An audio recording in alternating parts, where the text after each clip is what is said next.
Broadcasting live from the Subaru of Gwinnett studio inside the Gas South Convention Center in Duluth, Georgia, it's time for Gwinnett Business Radio. Gwinnett Business Radio is presented by Regions Bank, Brave the Beginning, member FDIC, and equal housing lender. Greetings and salutations, loyal listeners of Gwinnett Business Radio. Welcome to another, hopefully soon, award-winning edition of said show. I am your slightly annoying host, Stephen Julian. We've got two great guests. I am excited that we're going to get to interview Diane Martinez with Conscious Creating Life Coaching and Jason Schneider, the managing partner of Schneider and Williamson. But before we get to our guests, it is time to introduce my wonderful co-host, Harper LaBelle. How are you today? Did you blow away in the wind? Small dog warnings? When did I move to Chicago? Yeah, all the wind jokes. Yeah, it was, no, come on. I don't blow away in the wind, but. You get knocked off balance like Jim Cantori during the hurricanes. I did lean in. The sign is waving in the background. I did lean in. It's unbelievable. I did lean in. You know, that is so fascinating. People will see Jim Cantori and like, oh, Jim Cantori's in town. Something bad's going to happen weather-wise. Yeah. He never has anybody photobombing his And he doesn't get welcomed to Business RadioX a lot, does he? No. Because that means that it's going to rain or flood here in the studio. We don't want that. Glad that Dan is back producing. I thought he quit. He was ready to. Yeah, and I'm wondering when we're going to get somebody else's voice to bring us in. It's been a while. We have the same guy over and over again. Man. He's so monotone when he does it. But you guys don't listen to us to hear us pontificate about voices and producers. You really are here to listen to the guests. And we're going to learn something today. We are going to learn a lot today. So time to start with Diane Martinez. Diane is here from Conscious Creating Life Coaching. You created a business name that I had to slow down and make sure I say it correctly. But Diane, welcome to the studio. Thanks so much for having me. Glad that you're here. Tell everybody about Conscious Creating Life Coaching and exactly what you do. Sure. So I started Conscious Creating Life Coaching about 6 years ago in April. And I did that because I've been in the coaching space since 2012. I was a health coach. I still am a certified health coach. Worked in corporate health for a while. And it didn't take long to see that all coaching is life coaching. The people that had the greatest struggles with their health, that they really just had trouble moving the needle and getting any better, it wasn't because they didn't understand that green beans are better than French fries. It's because there were other deeper issues there that needed addressing. And that sort of motivated me to move into life coaching. So I did a 6-month program with Alan Cohen, who's a prolific author and a wonderful teacher, and hung up my own shingle. Life coaching is one of those things. I think a lot of people have heard of it. Some people have had experiences with it. For those people that have maybe thought about it but never done it, can you give some tips and tricks other than obviously they need to hire Conscious Creating Life Coaching, but other than that, give some people who've maybe thought about it and maybe have some reservations or maybe have some questions. Like, what are the top questions you get? What are the things people need to think about?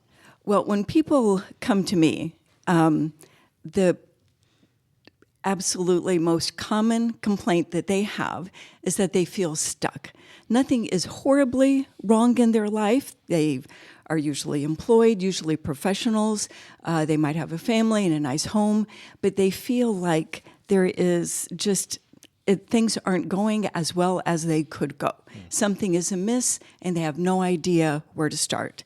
That's usually what people come to me with, but more recently, I've been doing a lot of corporate events where companies bring me in to speak to their people about topics that are important to them. I did one for a software company on building healthy relationships. I do a lot of webinars and in-person presentations on stress management, and strangely, a lot of classes on vision boards. A lot of people want vision board classes. I think one of the other things that I would say is I think sometimes people will go, if I'm gonna work with you as a life coach, it's got to be more than just answers. It's got to be more than just knowledge. So how do you help people get to true transformation? Because knowledge can be an aha moment. Oh, I learned something I didn't know before. But I think your coaching, the best coaching, is a little more than that. Oh, indeed it is. And that's such a great question because as a life coach, I do not give answers. I ask Wait questions. what? I don't. No answers? I don't. Wait, she just gave answers in this interview, so she's not life coaching us. She's just doing an interview. Oh, I get I mean, you with now. my clients. Gotcha. But No, just kidding. yes, you did. Well, I, as a holistic life coach, the philosophy behind it is that we each have our own answers within us. And that my job as a coach is not to tell you what to do. It's like get out of that relationship or take that offer or move to another city, is to help you go within and sort out what you really want. Because so many times we are going through the motion of our life without thinking about it, without understanding, is this what I want? Is this the life that I want to live? Am I doing things that feed my soul and make me happy?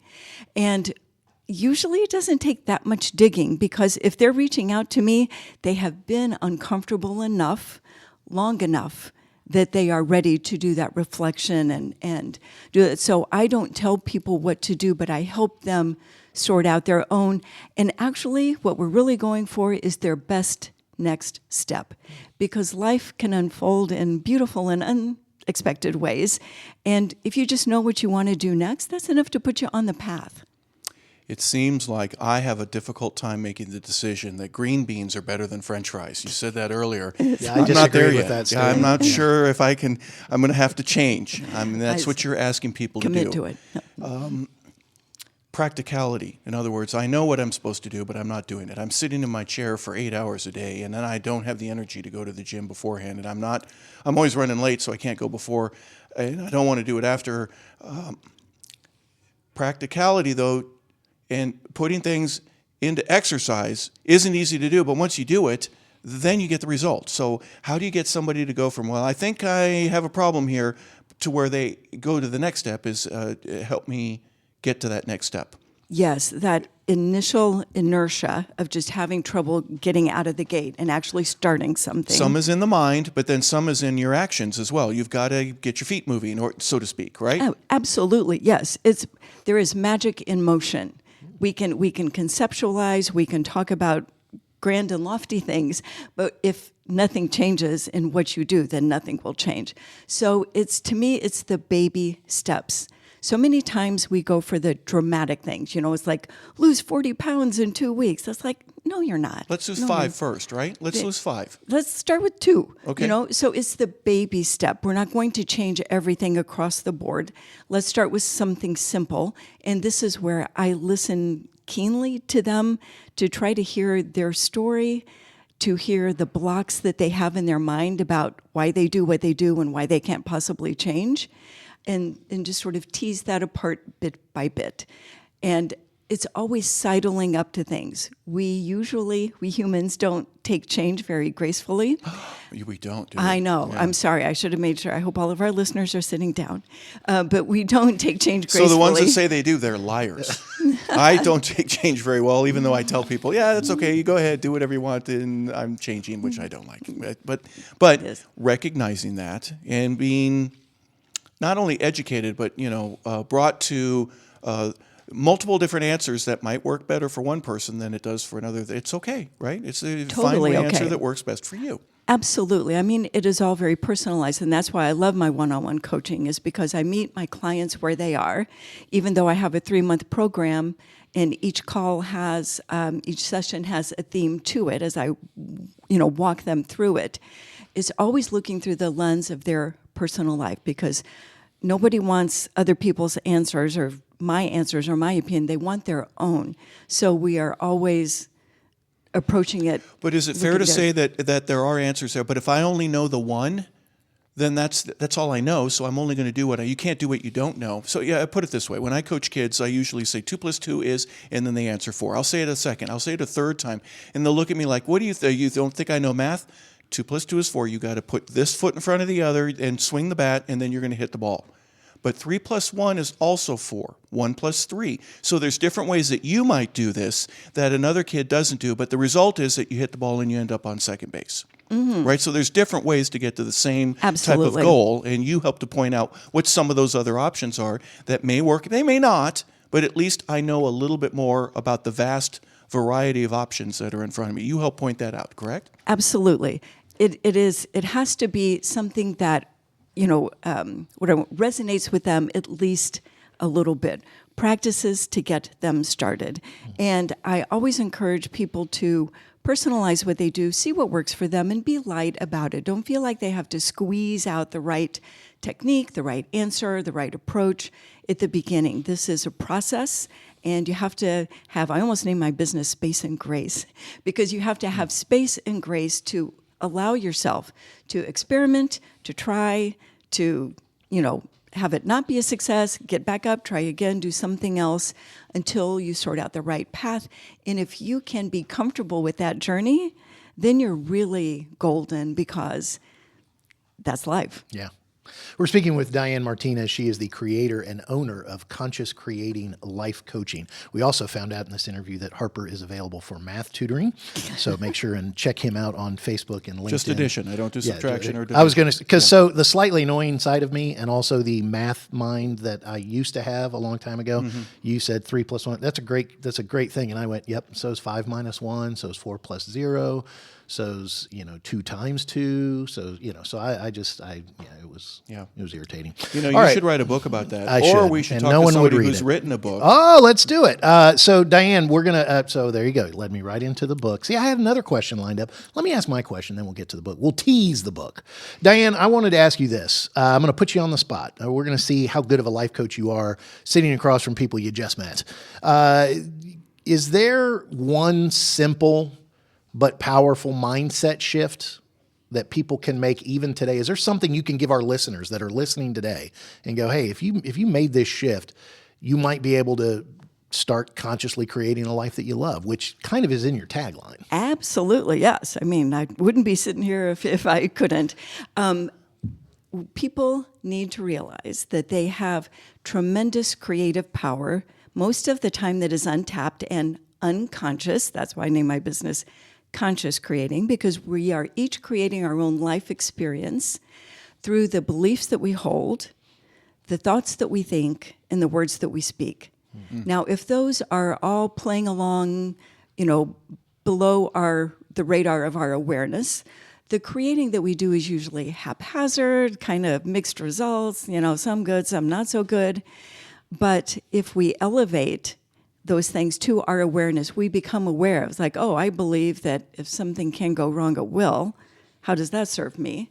Or if I believe I'm too old or too stupid, or I've missed the boat when it comes to trying. That's me. Trying something. Harper had a moment of awareness. Yes, I'm I too know. old and stupid all the time. I do not. If we believe that, we have missed our opportunity, then of course that's going to limit what is available to us. So my initial words for people wanting to sidle up to this and try it is to understand that the thoughts that you think, the words that you say have tremendous creative power. As much as you can, speak positively, think positively about yourself and others, be open to possibilities, and lean into that instead of the gloom and doom. I'm going to sort of save myself from disappointment by expecting the worst. Diane, you resonate some things that I learned many years ago. I'll never take credit for it, but there was someone who said, there's the man who says he can and the man who says he cannot, and they're both right. And I tried it. I'm going to add into your reflection and being open and all that, but being honest as well. Like, I've probably said I can't more than I should. So I should reevaluate that and stop saying it if I want to have more positive things going on in my life. Is there fairness in what I just said right there? Very true. Very true. And a great way to tap into that is to get yourself a journal. #iRoll. People usually don't like to do that. But how did you know Stephen was going to iRoll before he did it? Because it was like journaling. It's nobody wants to sit down and write again. I'm not in school anymore. But I like long walks down on the beach. Yes, and I'm a Sagittarius, and my favorite color is orange. Seventh inning rallies and stuff like that. Stephen has written that down so many times that even I get currently sick of reading. journal, Harper. I've got back into journaling a few years ago, and it has been a fantastic habit and life discipline, and I'm amazed at. And sometimes I write nothing, just silly stuff. How Sometimes can you write nothing? If you I- write nothing, I you're write not nothing. writing. I write nothing. Oh, you do that. Okay, Yeah, good. exactly. That's better than not writing and I taking write credit for okay it. in the context of Seinfeld's show. I write nothing, right? So anyway, let's ask Diane. Diane, what do you think So, about that? I think that journaling is indeed a wonderful exercise. I can't speak to the physiology of it and why it works, but somehow when we write, we can access insights, understandings that we can't if we just stay in the looping thoughts of our mind. And a great way to figure out what you believe and what some blocks are, or what you usually tell yourself, is to put it to paper. Get a pen and paper and start writing down some of the things you believe or the things you've been holding on to for a long time that maybe your parents told you or a coach or a teacher or something that may or may not be true or helpful to you. That's fantastic. Diane, Harper kind of teased the book. And before we talk about the book briefly, I guess what I'll do is I'll kind of ask it in a concept of what you do. Your coaching is available in a few different ways. Number one, you are available for one-to-one coaching. Yes, I am.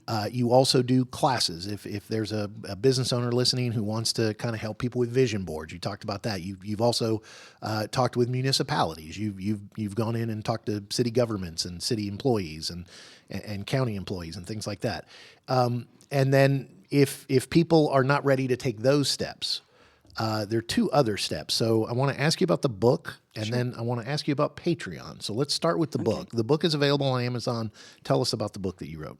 It is, yes. The book is called Open Up and Get Unstuck. I wrote that because, as I mentioned earlier, that's what most people complain about, is being stuck in their lives. And I think that is because we as humans are meant to evolve and create and grow and deepen and expand the entirety of our lives, not just until we get a real job or we have kids or something. And when they stop evolving and growing, they feel it. There is a dissonance, a disturbance in the force that, makes life feel not awesome, not exciting. And so I wrote the book to address that and to help it be practical and not just, pie in the sky theology, or not theology, but, philosophy. I have tips to open body, mind, and spirit at the end of each chapter. Practices, simple things people can do today to begin to open up what life might be calling them toward. And the book is not designed to be one of these things where you buy the book and it's only step one. Of course, they can go to other levels of engagement with you, but the book is also designed to kind of be standalone. Like if you get to the end of the book and you do the practices and you're like, hey, that really helped. That might be the only interaction they have with you, and that's okay. Oh, that would be lovely. That'd be I totally fantastic. support that. My job in life is to empower people. Yeah. And if they're empowered by reading the book, then I'll chalk that up as a win. But if people want to go a little deeper or people want to have more hands-on, they can do the one-on-one coaching, but talk about the Patreon community. Yeah, I'm super excited about Patreon. We began that just a few months ago. It is a community of women only. Sorry, guys. Oh, come on. But I know. So sorry. I'm stuck as a man. Dadgummit. I'll have to get unstuck anyway, sorry.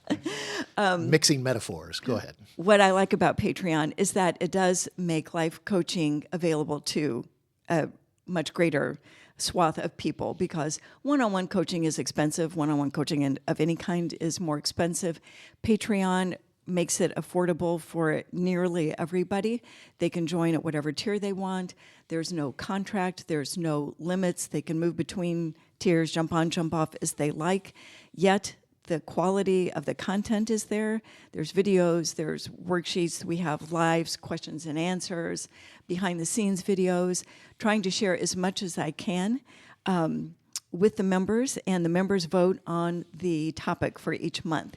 And this month we are doing Breaking Free of Negativity. Yeah, real quick. I went to an all-boy Catholic school. No for girls high school. allowed? No dogs allowed. No No girls girls allowed allowed. either. Right. I'm just saying the You old. almost got in trouble there. No, I meant for the Snoopy. You Oh, the there you Charlie go. Brown No one. dogs No allowed. Okay. dogs allowed. He couldn't. Snoopy couldn't go. So I understand, and I didn't have to worry about how I smelled or how I looked or what I said, and I got to be me. So I would imagine there's a great joy in women having only women around, where they don't have to worry about a guy being around and have to impress anybody. So I get that. There's a certain respect that I have for that. But some of the topics that you have, I wrote these down. This is from your website, right? Releasing perfectionism, tuning into inner thoughts. You're smiling because you know I'm going to go to all of these, or at least I'll do a couple of them. Releasing blame, the importance of joy and creativity, making good decisions. How difficult is that to make a good decision and be consistent with that? Directing energy, moving beyond limiting beliefs, the wisdom of I don't know. That's the one that captured me, because when my dad said, what do you want to do with the rest of your life? My 3-word answer was always, I don't know. And it's okay to have an I don't know for a while. But then it gets to the point where, okay, well, you really need to, you got to move. There's magic in the movement. That's what you told us earlier. Magic in motion. That's right. I did the same thing when I went to college back in the day. My my declared major was undecided until my counselor was like, Diane, write something down. I'm like, I did. I wrote undecided. Yes. It's like Stephen writing nothing. He writes nothing. Renaissance woman. I'm going to learn it all. But it's okay to realize you need some help, and it's okay that if you're a little slow to get there, it's okay. But let's make some movements. Go ahead. That's one of the things that I brought up in the book, is that I don't know is a good thing, because if you don't know, then you're open. If you know, I know all that, I know about that, you're closed to other input, other information, a different perspective, and to be open. If you don't know, then you're open to learning. When a lady asks a man, what do you want to do? And he says, I don't know. It could mean one of two things. One is, I haven't really thought about it, and I don't have a final decision for you yet. And the other is, I really don't know. So I abdicate the decision usually. Yeah, and he's not. This isn't a word game problem that you're. I don't know means I don't know. I haven't really considered it. So when Stephen says to me, I don't know what I'm doing, I believe him. Yeah. Right. I just want to clarify, my compliance department is requesting that we clarify that Diane is not a relationship counselor. I am a certified holistic life coach. But life coaching might help with your relationships, because all of a sudden Harper's veering toward relationship issues. Well, you started with health, and then you moved. There's a bigger market out there, and I'm going to expand and grow, and that's pretty much the path you've taken, right? There's more out there, and I'm going to tap into it every way that I can. I liked how you started it. As you were doing health, you went, well, that's really part of the whole life, so I might as well become a holistic life coach. There's more than green beans and French fries. There you go. I learned that, and a whole lot of other things. I think there's a chapter in this book. I'm going to find it. If you haven't figured it out yet, this is... Diane, you create great conversations that then lead to potentially great results as people change their lives, and there's no limit of what we can talk about. But unfortunately, we got to move on in our show. So I want to give you an opportunity for those people who want to learn more, whether it's the one-on-one coaching, the Patreon community, the book, and other ways. How can they get in contact with you? I have got a wonderful website called consciouscreatinglifecoaching.com. They will find over 70 blog posts that I've written, over 30 little videos that give them a better sense of who I am and what I do. If they want to sign up for a free one-on-one call to explore one-on-one coaching or reach out to me in any way, they can find me there. They can follow me on Instagram at Life Coach Martinez. Life Coach Martinez. Diane Martinez from Conscious Creating Life Coaching. Thank you so much for being here today. Thank you for having me. Well, we appreciate Diane being on. I'm going to learn to love green beans more and maybe French fries a little bit less. But another thing that we love is Subaru of Gwinnett. We love that they are a sponsor of our show. We appreciate everything that they do. 2950 Satellite Boulevard in Duluth. They're 2 blocks north of the mall. The Impreza, the Legacy, the Forester, the Outback, the BRX. They are all available for you there. You can visit them at SubaruofGwinnett.com. Join their family today. You can come in and see the difference. If you're already a Subaruist, then you can check out their Facebook page for the latest news, offers, and community events. Before we get to our next guest, when are you going to buy your BRX? Every time you say After my wife tells me it's okay to do so. You know that's good life coaching. That's great coaching. That's great. There. That's relationship coaching. Because every time you Diane say doesn't it, do relationship I know, coaching. I know. But you have a good But you relationship. probably should. Well, you have. When you say, but you and they're all great cars. But Have when you say seen what that BRX I looks know, like? I know. That's why that's why I'm me. asking when you're going to buy one. Because you say it with BRX. I mean, it is. Yeah. It's good. It's Well, the WRX is a little bit longer to say. The W takes more than exactly. the B. All right, we've got another guest here, and he has been patiently waiting and putting up with our shenanigans, and we locked the door so he couldn't get out. All right, we have Jason Schneider. He is a managing partner from Schneider and Williamson law firm. Jason, welcome to the studio. So good to be here. Thank you. Absolutely. So, May I just say before you start please. that I think Diane might start her relationship coaching with the two of you. yeah, that's good luck. I don't think she should because she would quit. But anyway, Well, we're not ready for a divorce yet, but if we need legal counsel, where would we go? Mike's ready to divorce us, but that's a whole nother conversation. That really is. That's more of a termination. He's hiding in the bag. All right. Jason, and we will take your, we'll take that under advisement. Ooh, see what I did there? Jason, you're a managing partner of Schneider and Williamson. Tell us about your law firm, specifically what you guys do and how you help the community. Sure. Well, first of all, I want to thank you, Stephen Harper, for having me on. And I am Jason Schneider. I'm the managing partner and founder of Schneider Williamson, and we are a personal injury firm. So we represent individuals who have been injured in accidents, and we file their claims with the insurance companies, hopefully resolve the claims that way, but ultimately a lot of cases end up going to litigation, so we are also a litigation firm, and we specialize in that. And I've been doing this for over 40 years now, helping folks that have been in accidents. And as I was driving up here, my office is in Sandy Springs, and I was driving up here up 85, and I saw all those billboards.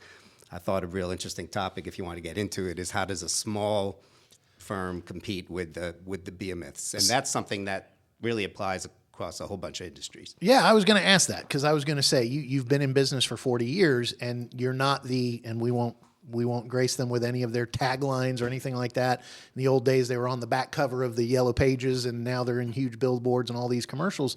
So what sets you guys apart? What makes you guys different? How do you find your clients?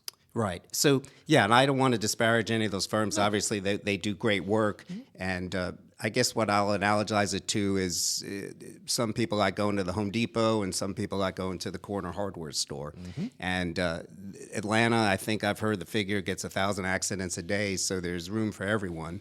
And I cannot compete with the big advertisers, and so I don't try to. So I look for the person that is more interested in perhaps more individualized care, perhaps speaking to an attorney, not a call center, and just finding the niche of doing high quality work for people. Not to say that the big firms don't, but it's just a very different experience. Two different ways to get it a good result, and I would say there's a little more close knit relationship.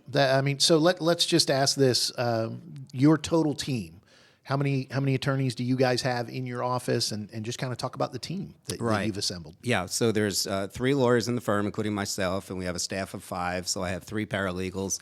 And it's really interesting you ask that question because even if you get into a big firm, ultimately, who's going to be your lawyer, right? It always comes down to a team of lawyers and a team of paralegals.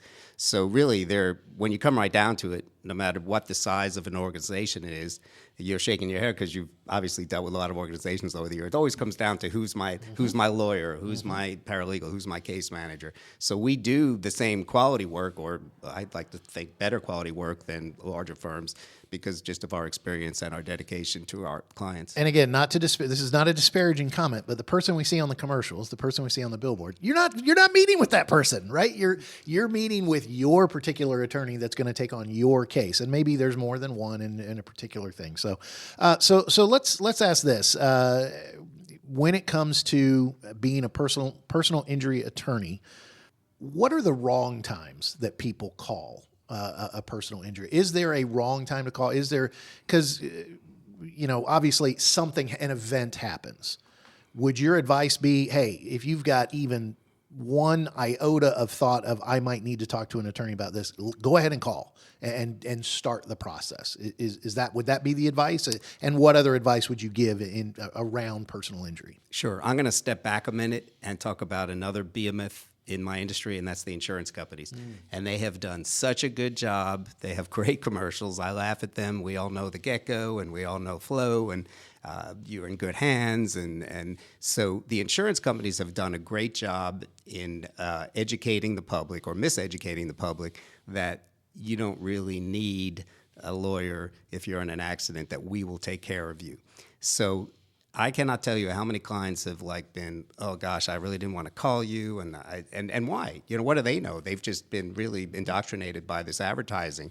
So the answer to your question is, and it seems so self-serving, but it literally is call right away, you know, because there's no fee, right? We handle cases, and most people know this by now, but I do have to say it because some don't. And the way that personal injury plaintiff attorneys work is that we get paid on a contingency fee basis. So if there's no recovery, there's no fee. So conversations, consultations are always going to be free.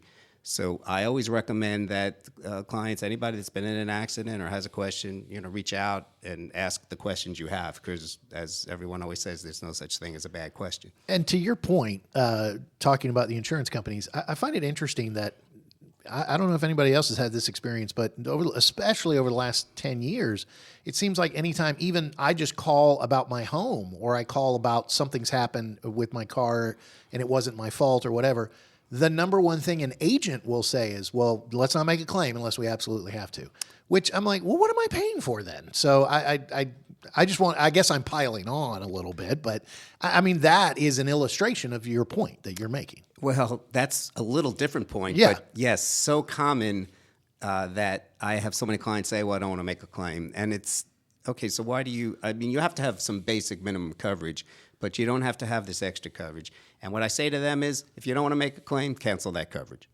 Kind of put them on the spot there. I mean, that's why you've bought, for example, uninsured motorist coverage. That's why you've bought medical payments coverage. You want to cover yourself, your passengers, in the event of an accident, and use it. And in the scheme of things, that's another really good propaganda by the insurance company. In the scheme of things, if you have, you know, $5,000 in medical bills that you're going to put on your MedPay policy, that's not going to make a bit of difference when you think of how large these companies are. So again, they've done a really good job of discouraging people from making, really good at accepting premiums, a little worse about paying claims. Yeah, welcome to that industry. That's been going on since they began. How did you begin?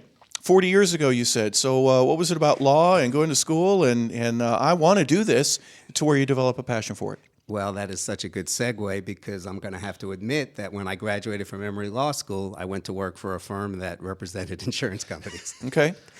Got to start on the inside. Yeah. Well, you know what? I was 25, 26, not really giving that a whole lot of thought, just looking to get a job and looking to work, and did the interviewing, was hired by a very prestigious downtown law firm, and it just turned out that their clients were insurance companies.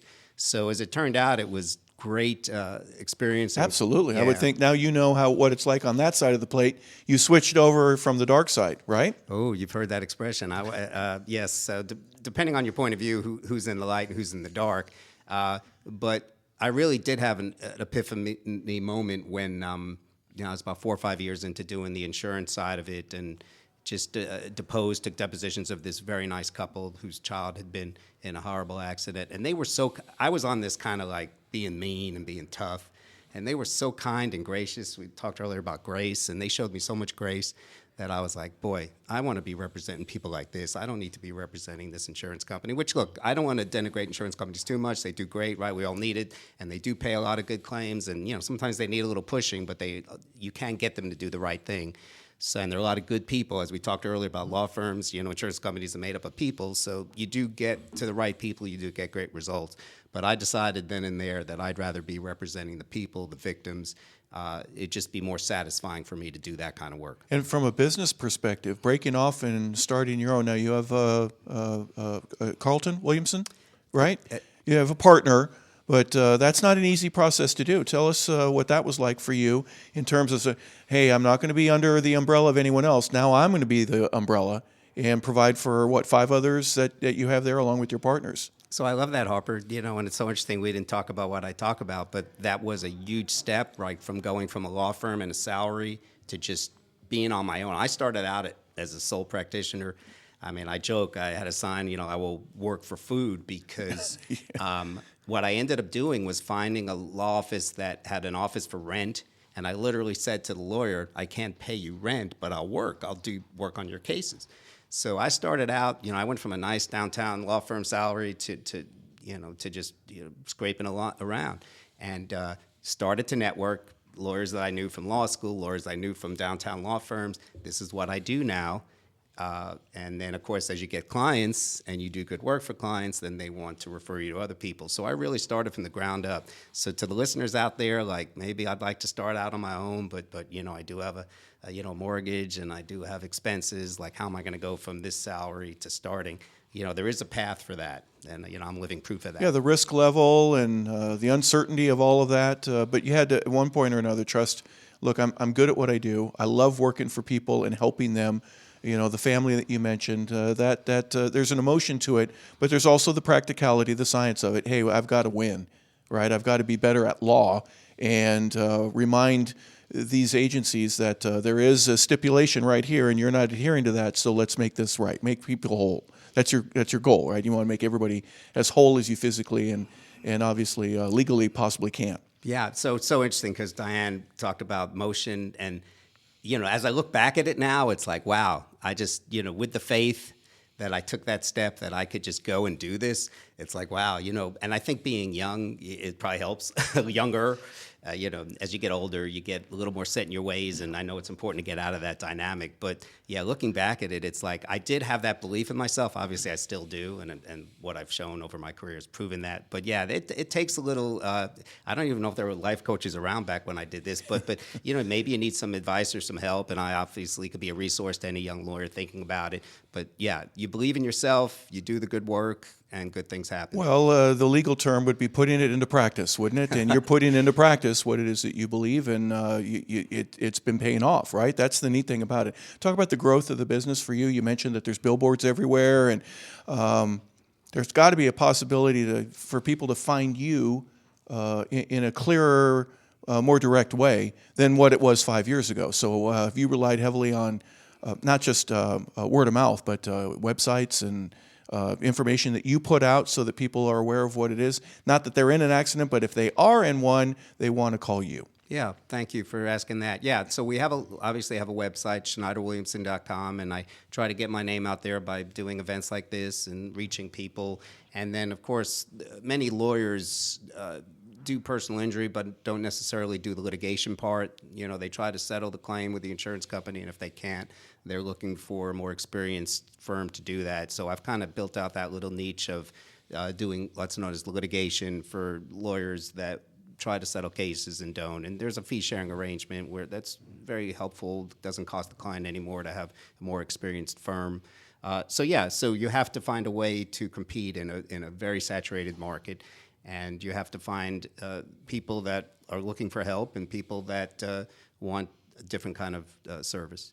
I think there's something you just said there that I think our listeners maybe are a little surprised to hear. So in the realm of personal injury attorneys, there's almost this sense of co-opetition. So one of the niches you found is other personal injury attorneys who are almost exclusively settling cases. If they get a case and go, this might need to go to litigation, there's partnership that can happen. There's agreements that can be reached where they either pass the case on to you or you find a way to work together. Am I getting that right? Yes, and I want to go just a tad broader, Yeah. because there was a time when somebody was a general practice attorney. And what's the saying?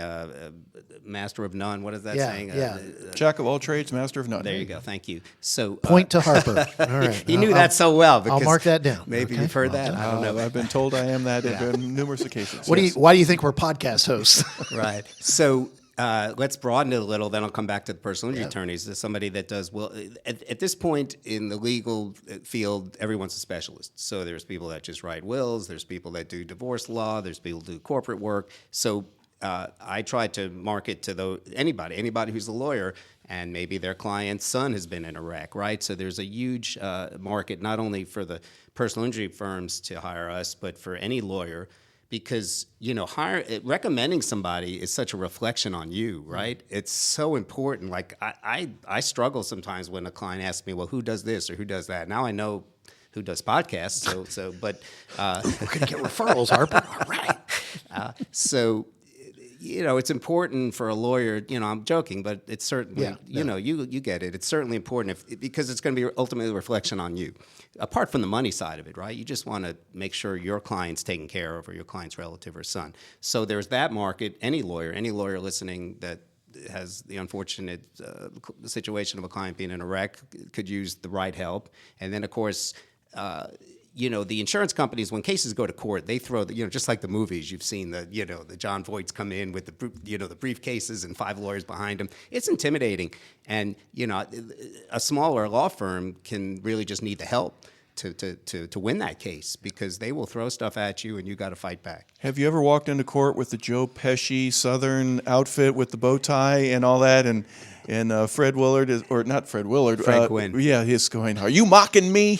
You are now talking about one of my all-time favorite movies, The cleaner or the suit plate has the flu. The whole store has the flu. Judge, I wore this for you. That is just, and it's such a great movie because there's so much real truth in it, like how you cross-examine a witness, how you destroy a witness. He did the one with the lady that couldn't see in the back, so her vision. Yeah, darling, I'm holding up too, right? What a great that great line, but effective in the movie, right? And it is effective in court as well. It's good to hear a lawyer say, "This is a good." Oh, movie. it's the number one movie for lawyers to have a laugh, but also to learn.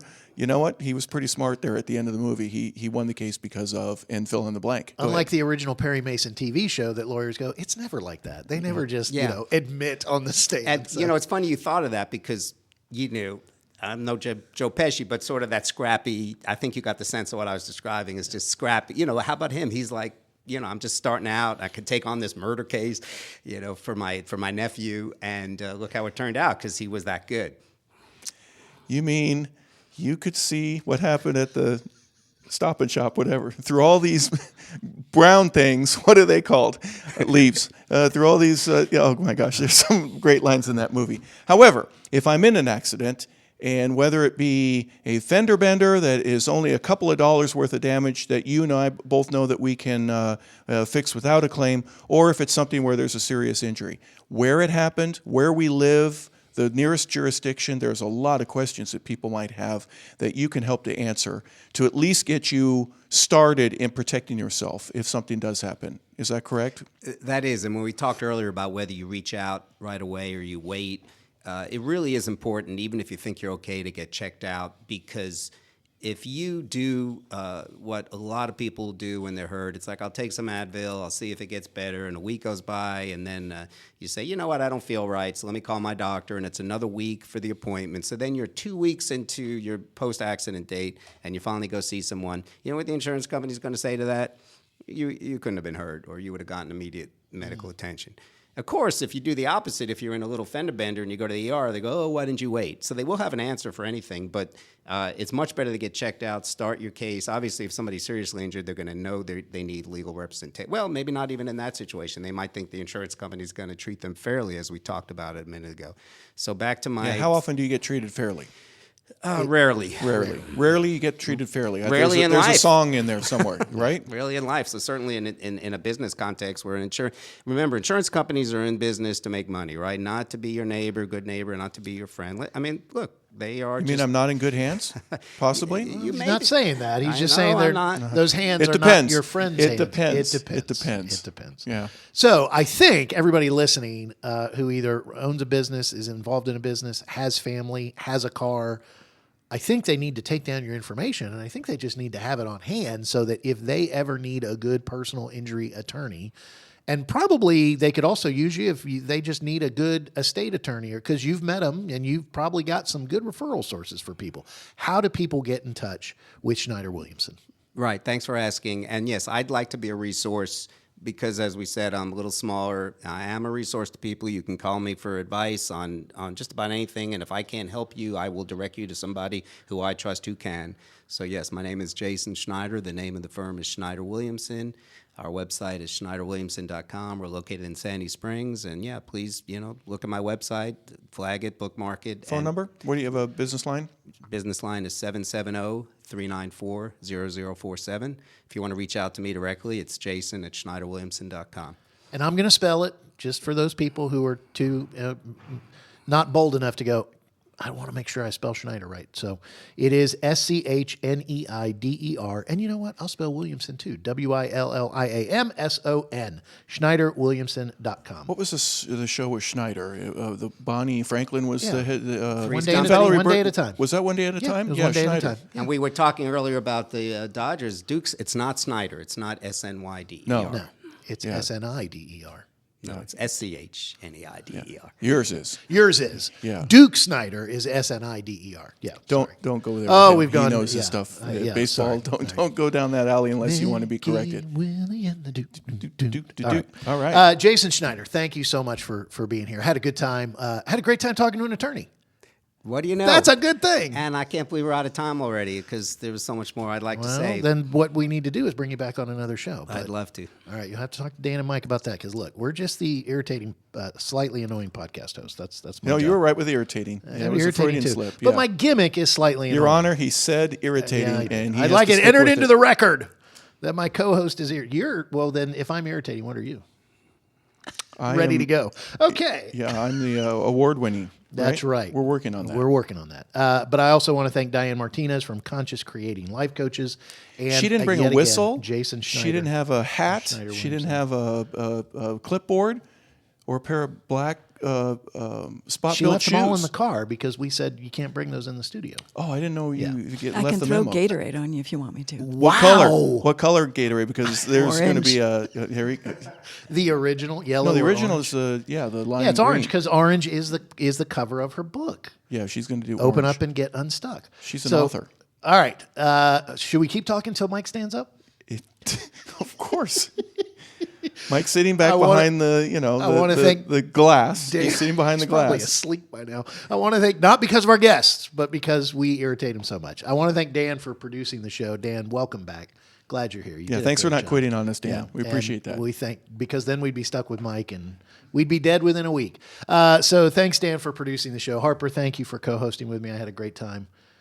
As we record this, it's only 21 days till opening day of baseball season, so I'm excited about Oh, that. I thought you were going to say, winter is almost over, spring is here, and Oh, spring spring, yeah. is eternal for a Cubs fan.